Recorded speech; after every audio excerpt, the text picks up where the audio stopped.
The world's most advanced proven attack helicopter, the Apache helicopter, is arguably the most famous military vehicle of them all. The first introduction of tanks during the early part of the 20th century changed the face of modern battlefields. No longer susceptible to light arms fire, troops could cover terrain with little resistance. However, technology waits for no man. Advances in air power have now turned the tables. The hunter is now the hunted. While ground attack stories are nothing new, it would be the helicopter gunship that truly defined the importance of maneuverability, firepower, and stealth combined in one package. Rotary attack helicopters are the most feared weapons platform of any armored division. Arguably the most famous of all, Boeing's AH-64 Apache set the standard for gunship design that remains at the cutting edge even today. We have become accustomed to flight displays showing the unique design and abilities, but here are some facts that might surprise even the most avid aircraft fanatic. India is one of 17 nations to select the Apache and has the most advanced variant, the AH-64E Apache, that is also flown by the US and many other countries. In March 2020, Boeing completed delivery of all new AH-64E Apache and CH-47F Chinook military helicopters to the Indian Air Force. Boeing's joint venture in Hyderabad, Tata Boeing Aerospace Limited, or TBAL for short, has been producing aerostructures for the AH-64 Apache for both US Army and international customers. Boeing today works with over 200 suppliers and partners in the country of India in support of Make in India and Skill India. Annual sourcing from India stands at $1 billion. The early prototype AH-64 dates back to 1975, with the US Defense Department looking to replace its aging AH-1 Cobras. The final design contract being awarded to Hughes Helicopters for what would become the AH-64 Apache. The early prototype is unmistakably that of the final AH-64 production model, the pre-production version adopting a lower tailplane design and revised nose section. Undergoing an extensive 11-year development process, the AH-64 first entered operational service in 1986. You would be forgiven to think gunships are small, agile machines, but taking a closer look at the might, AH-64 Apache reveals a different picture. The iconic gunship is much bigger than many people think. The numbers are surprising. 48 feet in length, 48 feet across, and almost 16 feet tall puts the Apache in the same size category as the average school bus. Equipped with twin Rolls-Royce RTM 322 turbojets, producing a combined output of 4,540 horsepower, allows a cruise speed of 182 miles per hour and a never-to-be-exceeded top speed of 227 miles per hour. Both very impressive for rotary-powered aircraft weighing up to 21,000 pounds. The next time you see one of these remarkable machines effortlessly twisting and turning in the skies above, just remember how big they really are. Unlike their fixed-wing brothers, helicopters operate at a much lower speed, removing the need for super streamlined fuselages. This low speed is more maneuverable, but does come with some unwanted downsides. Operating at lower altitudes and airspeeds does add a greater risk of hostile engagements. Its twin engines generate huge amounts of heat that could potentially place the aircraft at greater risk from enemy IR-guided missiles. Placing the engines as far back and high as possible minimizes this risk, rotor downwash helping to disperse the heat. The AH-64 Apache is a hugely complete piece of hardware requiring a crew of two, resulting in a familiar tandem seating layout. Each cockpit crammed with advanced avionics for the gunship's flight, navigational, offensive, and defensive abilities. Any would-be pilot needs to complete basic flight training lasting 9 weeks. Under normal operating conditions, the front seat is reserved for the weapons officer while the pilot occupies the rear cockpit. However, the AH-64 is equipped with dual control systems, allowing the front occupant to take control of the aircraft in the event of an emergency. By far the greatest advantage Apache pilots have over conventional fixed-wing aircraft is maneuverability and agility, able to operate from smaller forward bases where space is limited. The Apache only needs an area slightly wider than its rotor diameter of 48 feet to operate. Pilots often utilize this ability to hide below the treetop level during combat sorties. This impressive machine isn't confined to low-level operations. boasting an impressive service ceiling of 20,000 feet and capable of level flying speeds of 227 miles per hour. If pilots find themselves in a tricky situation, they can rely on the Apache's agility, capable of plus 3.5 Gs to negative 0.5 G maneuvers. Mounting a big gun under the Apache's nose might seem like a redundant weapons system when missiles and rockets are readily available, but the importance of close-range fire support plays a crucial role in battlefield suppression. Designed by huge helicopters in the early 70s, the M230 chain gun fires 30mm explosive-tipped shells capable of penetrating light armor vehicles up to 25mm at ranges of 500 meters, each round designed to fragment on impact for maximum damage. Now for the clever part. A combination of helmet design and cockpit-mounted sensors detect where the weapons officer is looking, directing the chin-mounted M230 chain gun in the same direction. This solution not only frees up the weapons officer's hands for other takes, but also increases the speed and accuracy of engagement. Despite the AH-64's appearance and size, huge helicopters designed the AH-64 to be robust and strong enough to withstand enemy fire that would normally result in aircraft loss. Utilizing composite boron Kevlar armor plates and blast shields not only separate the crew but also serve to protect vital aircraft systems. Recognizing the worst-case scenario can never fully be eliminated. The Apache was designed to withstand forced landings. This isn't any rash claim of invulnerability, simply an attempt to cover any likelihood. Aside from the chin-mounted chain gun, the Apache carries all of its offensive weaponry on wing-mounted pylons, 2 per side with an array of interchangeable ordnance to suit specific mission requirements. More recently, the Apache has been updated to accommodate air-to-air missile capability, though low operating speeds would indicate this is purely for defensive purposes. Best suited to ground support roles, with its excellent on-target loitering ability combined with flexible payload, makes the Apache a potent battlefield weapons delivery system, most frequently observed equipped with twin Hellfire missile racks and dual rocket pods. More than 45 years have passed since the prototype took flight, a design that has lasted the test of time, evolving and adapting to meet new operational requirements. New foreign operators to this day are still placing orders for new aircraft. However, the type could be facing a bleak nearer to home. Plans to reduce Apache numbers, with US armed forces will see the number greatly reduced by 2027. Did you know that the Operation Desert Storm started with an Apache raid? The Gulf War was the first major military operation by US forces in the post-Cold War era. Using the tools developed to defend Europe from the Soviet Union, the US and its allies engaged the Iraqi military on its home soil. The first offensive action of the war was a complex and risky night raid on enemy radar positions. US Army Apaches flew at exceptionally low altitude and quickly and effectively destroyed all enemy radar equipment. This in turn opened a 10-kilometer wide path for Allied fighters and bombers to assault Iraqi fighters without detection. Daring, death-defying, and utterly vital. The 12 AH-64 Apaches and their pilots played a pivotal role in the war. The Apache can also operate feet wet by working with US Navy aircraft carriers and transport craft. This enhances the capabilities of both branches. Army aircraft can now carry out missions over a wider swath of the planet, while the Navy can use transport vessels as a means of force projection. Inter-service cooperation is vital to the success of the US military, and this creative use of the Apache works toward that end. The Apache is the heir to a storied tradition of attack helicopters, and its design reflects some of the best engineering available at the time.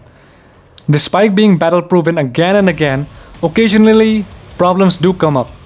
This became tragically clear in 2014, when a military investigation into a handful of accidents involving the Apache found a potentially catastrophic flaw.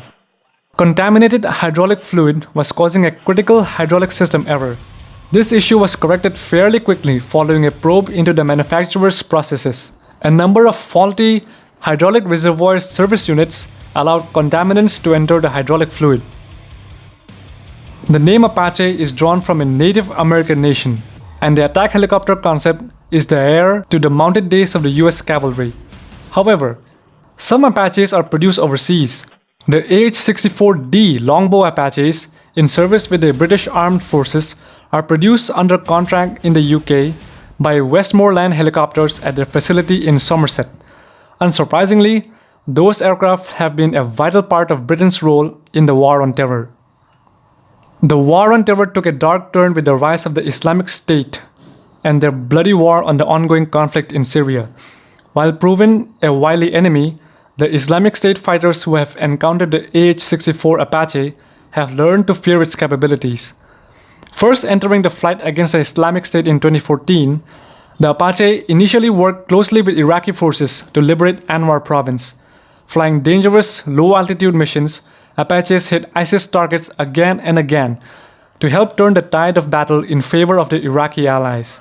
The early days of the global war on terror saw US and allied forces thrown into a quickly planned invasion of Iraq and Afghanistan. Bloody battles were all too common during the march to Baghdad. Intended to cripple the Messina division of the Iraqi Republican Guard, the Karbala raid involved 31 Apaches attached to the US Army's 3rd Infantry Division. The mission was a tough one. They would have to fly low-level over a built-up urban area filled with both regular Iraqi forces and resistance fighters. When they took off on the morning of March 24, 2003, they knew they were flying into a hot zone. And it did get hot. Most of the Apaches involved sustained serious damages, mainly from small arms fire. One pilot found himself taking fire from a concealed position such that he was hit and suffered a serious hemorrhage. Through discipline and willpower, he stayed in the fight and was able to fly his airplane back to base. Others were not so lucky. One Apache, designated Vampire 12, was taken down by rifle fire. Post-battle analysis confirmed that the Karbala raid was the subject of a carefully planned ambush by Iraqi ground forces. The Iraqis have carefully concealed multiple teams of soldiers armed with rifles, machine guns, and RPGs in order to best target and take down American helicopters. Despite their preparations and home field advantage, they were largely unsuccessful when faced with the Apache. Numbers don't lie. The Apache is one of the most successful attack helicopters in history. Its battlefield prowess aside, one of the most tangible testaments of the Apache's critical role are the manufacturing numbers. In 2013, the 2000 AH-64 Apache rolled off the manufacturing line at a Boeing facility in Mesa, Arizona. These are far larger production numbers than most military aircraft ever seen. While its role may evolve, the Apache is here to stay for the foreseeable future. The Apache continues to evolve.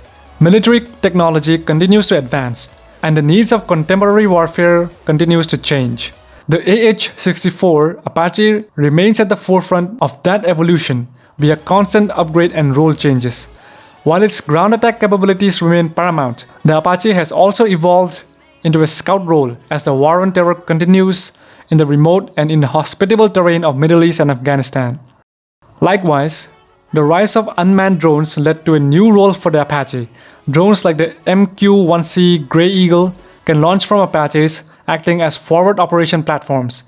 This expanded role makes the Apache an even more vital role in the global war on terror, allowing it to outlive many of its contemporaries.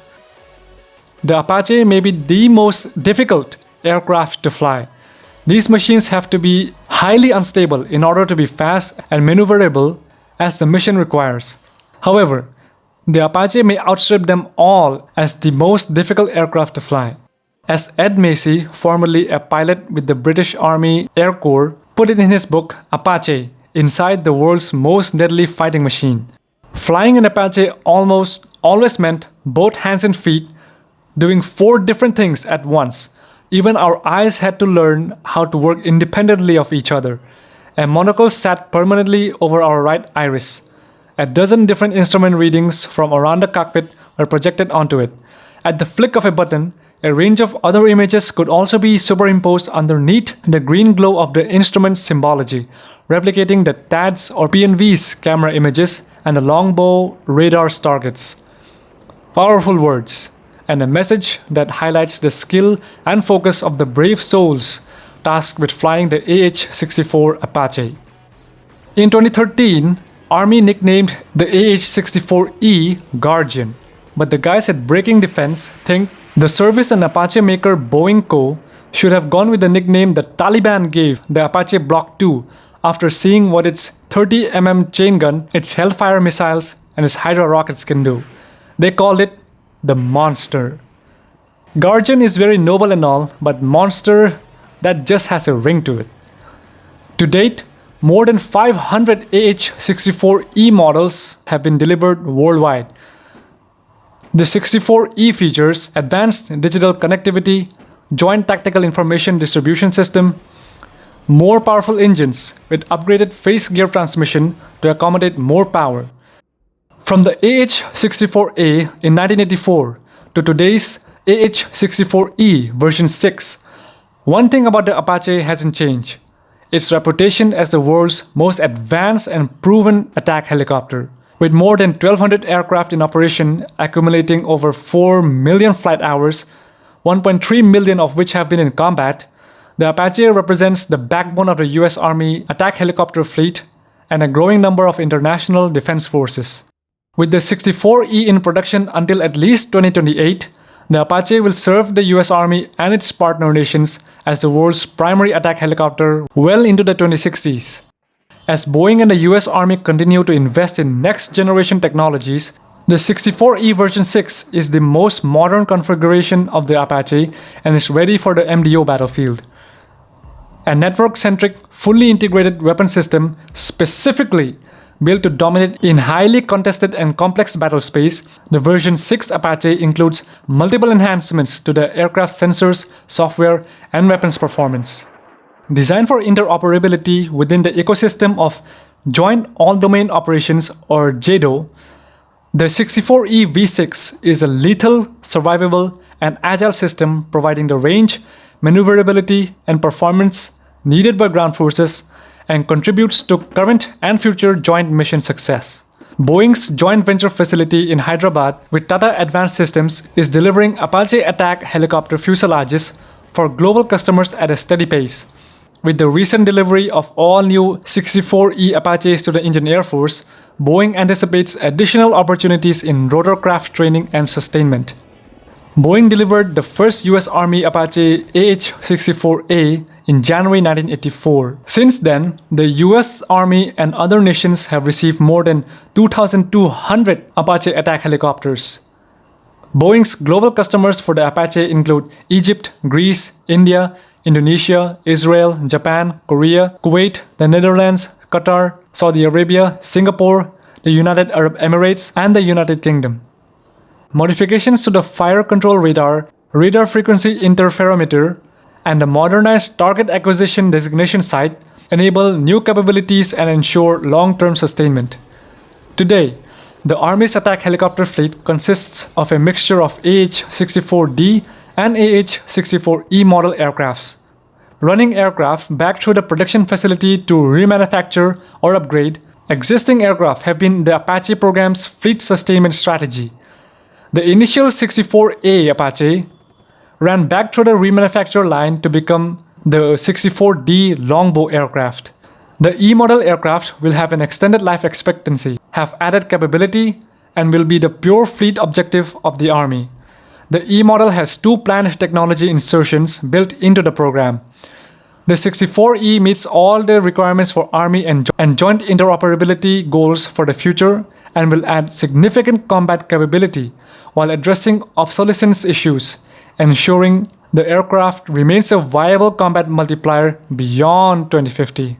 The AH-64E Apache's technical specifications are combat range 260 nautical miles, combat endurance 2.6 hours, maximum gross weight 23,000 pounds, ordnance 16 Hellfire missiles, 76 2.75-inch rockets, and 1,200 30mm chain gun rounds.